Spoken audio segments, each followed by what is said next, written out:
Good afternoon and welcome here to Nethermoor for this afternoon's FA Trophy tie encounter between Guiseley and Histon. I'm Colin Robertson, alongside me for this build-up to today's fantastically exciting game here in the FA Trophy third round qualifying is Tom Feeney, and we'll be bringing you some interviews with Mark Bauer, Danny Boschel and Rachel O'Connor, amongst others. As well as man of the match. I'm not sure he was man of the match, but goal scorer last week, Danny Forrest, who spoke to Tim Richards. This afternoon we're having a special. It's a special because we are trying to raise some money for children, and a huge thank you to everyone who has so far left us their sponsorship on our Just Giving site, which is justgiving.com/Guiseley AFC Radio. We've had comments from Matt Rogerson, Sue Clapham, David Kendra, Michael Mowbray, the author of the Route 66, will be doing your ads later on. Olivia, who's 9 and supports Guiseley. Stephen Brown, and who is the man in charge of the Route 1 show. Sarah Sutherland, who has got a company that is as an illustrator who loves to draw buildings. And of course Phil and Kinnan, who are going to be giving us all their thoughts about the academy and how proud they are of them and the messages as they'll come through. You've still got a chance to give us some money. We want to raise as much as we can this afternoon for children in need. So do go to Guiseley as our Just Giving account this afternoon, justgiving.com, Guiseley AFC Radio. After that long introduction, it's worth just saying hello to Tom now. Hello. Tom, how are you doing? You looking forward to this afternoon's game? Well, it's a bit of an interesting game, this, isn't it? Just a few weeks ago, the 1-1 draw, and maybe not the glamour tie that Guiseley were after, but well, I think a realistic chance to get through to the next round, and that can only be seen as a positive. Yeah, and of course it's important that they do, because going out in the FA Cup so early on in the competition deprived the club of much needed prize money, and also the glamour and the potential of meeting a team later on in the round of a stature like a Luton Town or someone. This brings back that opportunity, doesn't it? Yeah, it does. I think, you know, when you look at the FA Cup and what happened regarding the Bradford Park Avenue game, after that game it was all about, well, we're not going to get a glamour tie. Well, if we do well in the FA Trophy, there's always that opportunity to get a Squirrel Premier side, go to their ground, and it'll be, you know, a fantastic opportunity to see, you know, go to a nice little ground and, well, hopefully get another win. Yeah, well, we hope so. Last week, of course, the Lions did win. They beat Leamington 3-2, and Mark Bauer spoke to me after that game, was delighted with the win. Joined now by Mark Bauer after the fine 3-2 win at Leamington. Mark, 5 goals, 2 penalties, plenty of incidents. How do you sum that game up?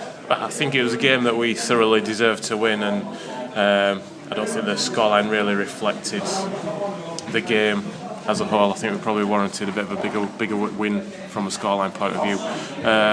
But we did what we had to do. I thought the lads, when we came, they got the second goal to make it 3-2. They tried to put us under a lot of pressure, but we dealt comfortably with what they threw at us, and I can't really recall them having many or any clear-cut chances to get an equaliser, and it was us at the other end that looked more likely to score. Yeah, we had bags of chances. Created some really good chances, didn't we, today? Their goalkeeper in fine form. But there were a couple of key incidents, and both relating to penalties. What's your take on them? Well, I thought the first one, I think he has it, Danny Boschel on the arm. He's right down by his side. You've seen those given.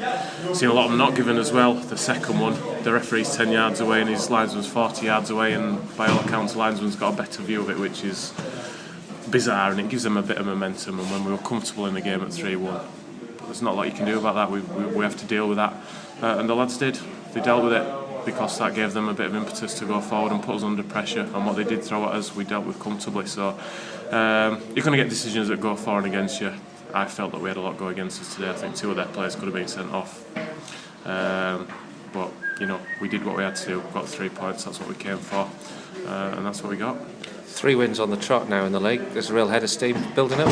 It is, yeah. I think you saw today, they got that first goal. They go out and get another one, and played with a bit of freedom and quality as well. Certainly in the first half, we played some great stuff, and then did the other side in the second half. It's, you know, winning's a habit, and when you're in that habit, it's important to keep it going. But we've told the lads before the game that we've got a little run going.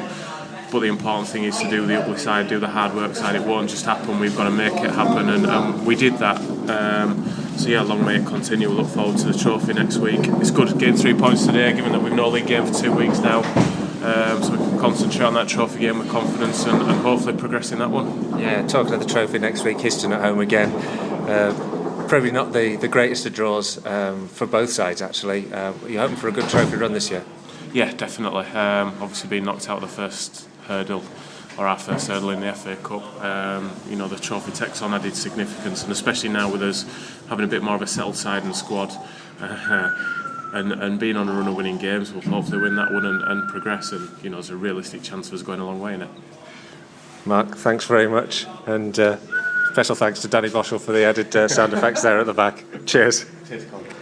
Danny, what are your thoughts on the win Boschel today? there was speaking to, Mark Bauer was speaking to me just after the game against Leamington last weekend, and Danny Boschel was lurking in the background there, doing plenty of motions to show just exactly what he thought of Mark Bauer's interview technique. Very amusing though, and of course you caught up with Danny earlier on, didn't you, Tom? We'll hear from him later on. But just before we do move on, Danny Forrest also spoke to Tim Richards at the end of Saturday's game, and here's his thoughts on his first goal for the club since his return.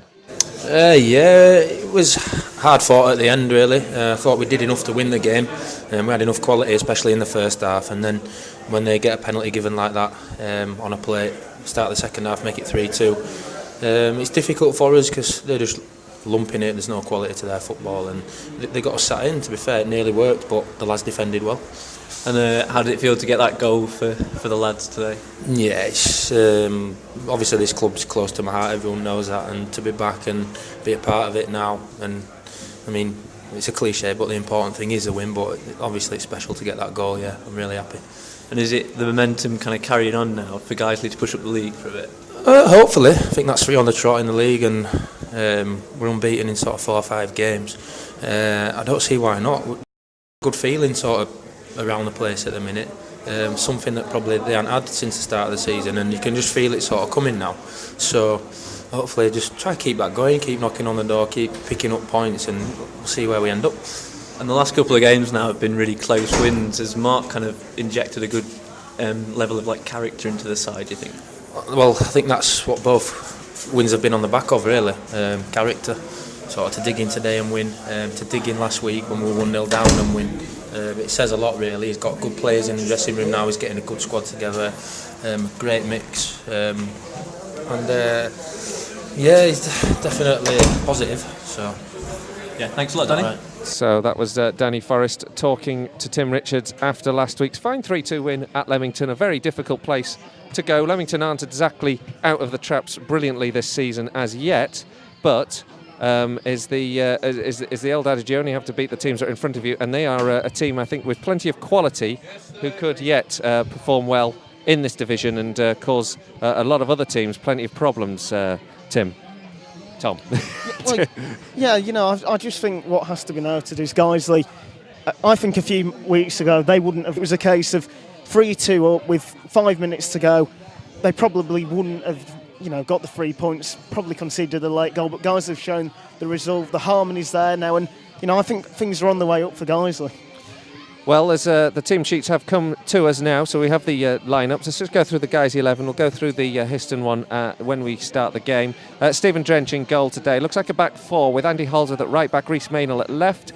Adam Lockwood is back, and he joins up with Danny Hall for the first time, I think, as a centre-half pairing. Jack Rear and Danny Boschel look like they'll be the 2 centre-mid holding midfielders. In the middle with Gavin Rothery, and then on the flanks, Wayne Brooksby and Danny Forrest, and then up front, Alex Johnson. And of course, Danny Boschel, the assistant manager, has given his opinion on Mark Bauer's interview already in this build-up with his snoring antics, as you probably heard earlier on. He spoke to Tom just before this afternoon's game. For Guiseley, just what your thoughts on the competition first of all? Histon in a good side. Obviously they've had a decent start to the season. I've already played them against them this year for Altrincham, and obviously guys they played against them a few weeks ago, so obviously both teams will know a little bit about each other. I think they're a full-time side as well, aren't they? So they're fit, they're young. So yeah, it'd be a good test. Do you think you know what you'll be expecting of Histon? Will they be physical in your face? I wouldn't say that we're going to be physical, but they'll be in your face. They'll be, they'll close you down. Like I said, they're a fit side. So if we're about as business, I'm sure we'll be okay. Confidence must be high on the winning run at the moment. Yeah, obviously we've got, it's 10 points out of 12, and obviously we've had the County Cup game as well. We've got a win, so I think it's 4 wins on bounce.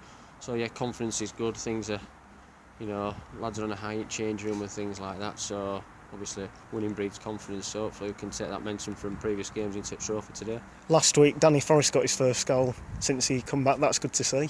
Yeah. Obviously we know about Dan, me and Bowser, and he was a couple of years younger than me and things. We played together at Oldham, so I know about him from there. I played with him at Chesterfield as well. Also, obviously last year when I went on loan to Altrincham, so obviously Bowes knows about him from Darlington days. So we know what Dan can bring: experience, good character. He's good, very good lad in the dressing room, and to be fair, I thought we were our best player last week, and obviously got a goal as well. Thanks, Danny.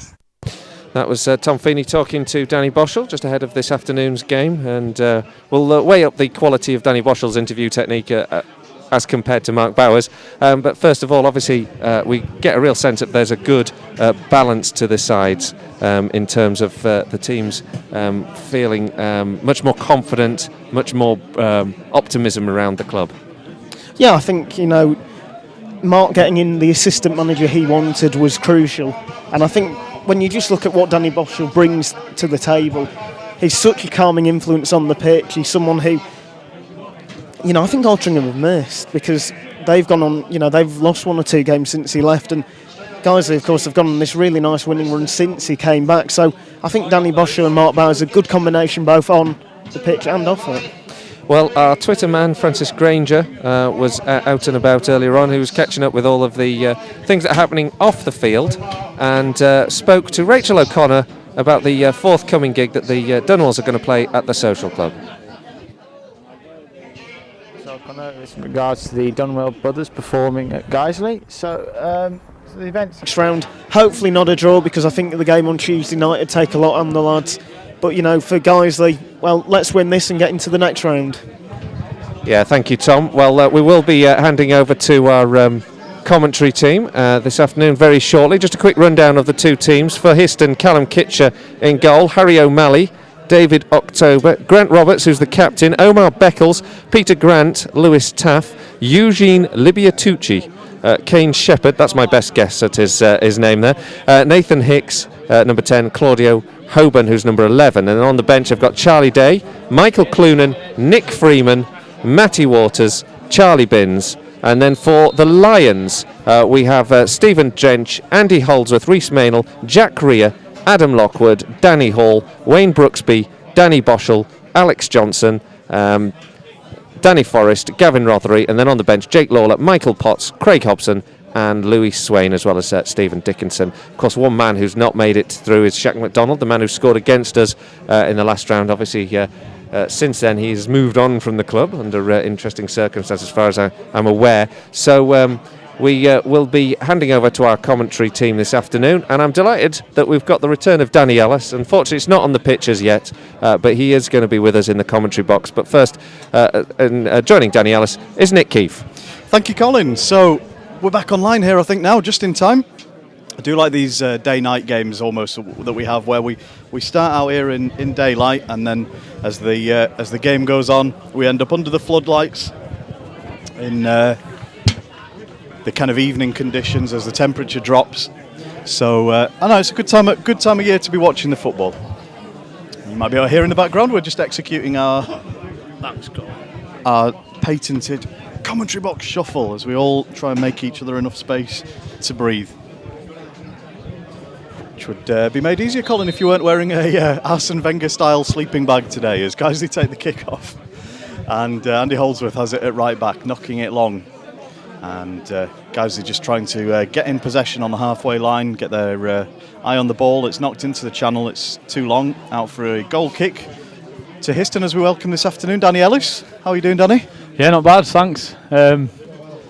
Looking forward to today's game again. Hopefully we can carry on this good form and another nice win today.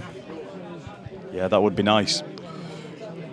And just looking at the way the teams have lined up, much as we expect, 4-2-3-1 for Guiseley, with the two holding midfielders being Danny Boschel and Jack Rea. Have we got an official ruling on how to say his surname, by the way, Danny? Do you know? Is like a squad inside information on how to pronounce Jack's surname? It's just Jack Ray, I think. Yeah. Okay, that's fine. Yeah. We'll go with that then. And the ball's just bobbling around in midfield, and Adam Lockwood is tidying it up at the back. Does well to keep it in, plays it forward to Rhys Maynell, who plays it to Rothery, back to Lockwood, who plays it long for Alex Johnson's first touch of the game, lays it off well to Gavin Rothery, who knocks it straight out wide to Wayne Brooksby with his first touch, and Brooksby's running at the defence and just got it nipped away from his feet there as Guiseley lose possession and then win it back straight away on the halfway line.